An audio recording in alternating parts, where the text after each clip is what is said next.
we provided for a timeline.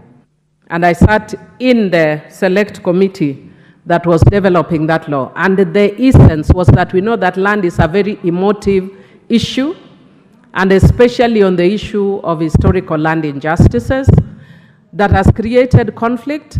We have seen women displaced, we have seen old men displaced, we have seen children displaced, and whole communities displaced because of the emotive issue of land. And that is why we were saying that if there's a thorny issue, especially in the coastal region, where there have been issues of land injustices, you cannot leave it open forever. Mr. Speaker, if you leave for the Land Commission the opportunity to let this matter go on and on without a time frame, then it will become another cash cow, Mr. Speaker. Mr. Speaker, you know that in this country, and I've said it before on the floor of this House, that when you see a task that is never completed, it's because people want to eat out of it. And therefore, it is important, and I'd want to encourage my brother, Honorable Owen Baya, that do not just consider leaving it open, because then it will not be sorted. Every time you will ask about whether the issue of the historical land injustices have been sorted, you will be told we are working on it. And you are working on it because other people have their own interests. Some people will be interested in acquiring land that they have discovered. Others will be interested in selling land that they have no title to. Others will be, and you know how land in this country is. And that is why we provided a timeline. My suggestion would be that you actually go by the what was provided in the original bill, or rather in the original act, that you give it a timeline, even if it's not 5 years, maybe 10 years, maybe 15 years, but with a mandate to report back to Parliament and indicate to Parliament what has actually been done. What steps have they covered? How far have they gone? Because otherwise you'll just have this on and on and on. The other challenge that I have is a suggestion to actually remove the criteria, especially on the issue of historical land injustices. When you do that, you actually make it discretionary, and you know that in this country, we are not in love with the discretion. Anybody that is given discretion tends to abuse discretion. And that is why if you look at even earlier legislation on this House, we tend to tie hands.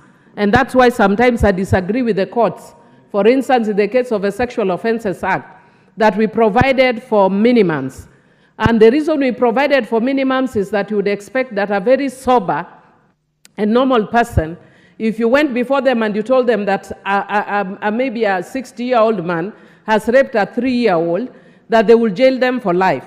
But there are people who would then use the discretion to let that person go off on probation. And that is why we said as a Parliament on certain issues, you need to guide even the commission that is doing that. It is not taking away their independence. It's basically also empowering them with the tools so that they are not considered as misusing that discretion. So perhaps that is one of the things that you need to reconsider, even if it means you provide other standards, but provide those other standards that will guide them not to misuse or abuse. And unfortunately, I don't know why human beings, God gives us the opportunity to learn and we don't learn. If I remember, and sometimes Parliament is the most amazing. I'm just about to release my book. And I always tell people that the change of guard is one event away. In the last Parliament, you are here, we were the ones making faces at you. Now you are the one sitting there as, what is your title, Deputy Whip or Deputy Whip? Yet while you are sitting there, you forget that circumstances change. It's just one event away. And sometimes that event is as sad as General Ogolla dying in a crash. The family's tears has hardly dried, but somebody else has been sworn and is already doing his work. So in the same manner, when you are making laws, make laws for your good times and your bad times. Make a law that will work for you in season and out of season. And that is why I know there's been a lot of concern about the proposed amendments, that it might create new, I don't want to call them historical because they are no longer historical, current injustices. That there are people who are seeking to punish others who they deem to have taken land. Now it is our time to grab. Let us now put a wider time frame so that we can grab that land. Grab it knowing that people will come for your own children. The same way I'm saying you are sitting there, just a few months ago, you are not sitting there. Why can't God just give us the grace and mercy to learn that circumstances change, learn to be fair, learn to play by the rules so that you don't put our children at a fix, but above all, so that we can also bring stability in this country. There are things that we have had a lot that has become like broken telephone. It's the way nowadays I hear people talking all the time about colonialism. We can't do this because we are colonized. By the time the colonialists left, I had not been born. So why am I blaming colonialists all my life?